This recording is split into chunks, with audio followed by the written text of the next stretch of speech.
Baik, saya awali. Assalamualaikum warahmatullahi wabarakatuh. Nama saya Tina Agustin, NIM 222050668, dan ini teman kelompok saya.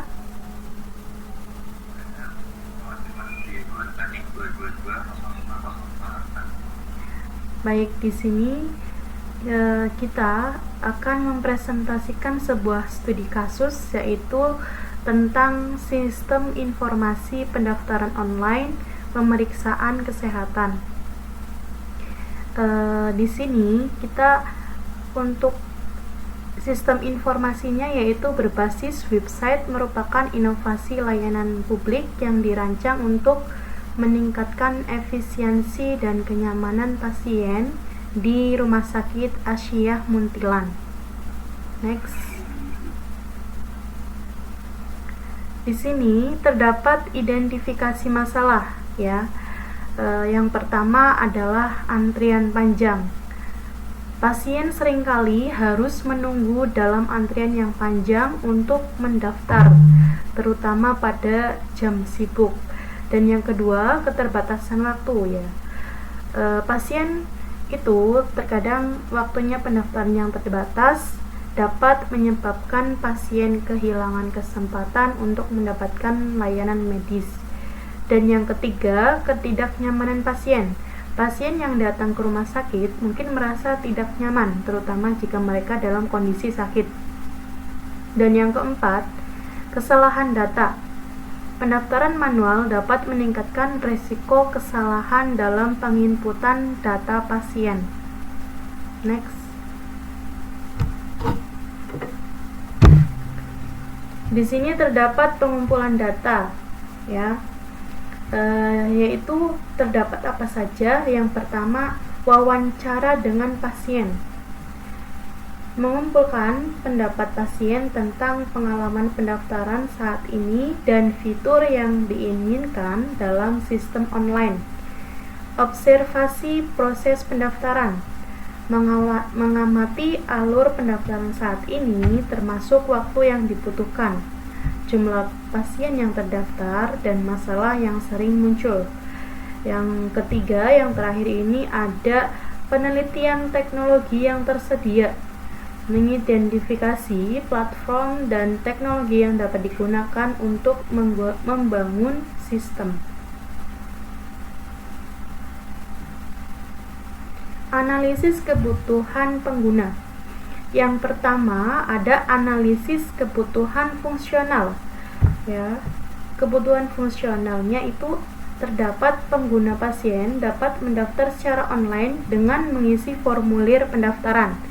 Dan yang kedua terdapat kebutuhan pengguna, kebutuhan non fungsional. Sistem harus mampu menangani setidaknya sejumlah pengguna yang mendaftar secara bersamaan tanpa penurunan kinerja. Next. Perancangan model proses. Yang pertama, use case diagram. Diagram ini menggambarkan interaksi antara pengguna sistem, yaitu apa saja? Yang pertama, admin, pasien, dokter, dengan berbagai fungsi. Yang kedua, flowchart, menunjukkan proses login, pengelolaan data pasien, pengaturan jadwal dokter, serta pengelolaan riwayat pendaftaran.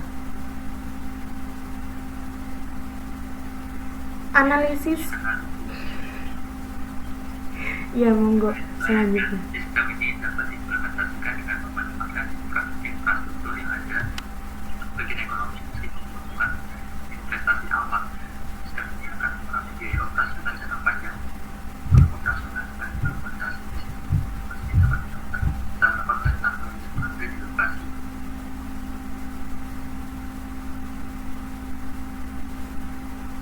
Dalam arsitektur sistem akan dibangun di berbasis web dengan cara cloud terpusat yang terhubung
Waalaikumsalam warahmatullahi wabarakatuh.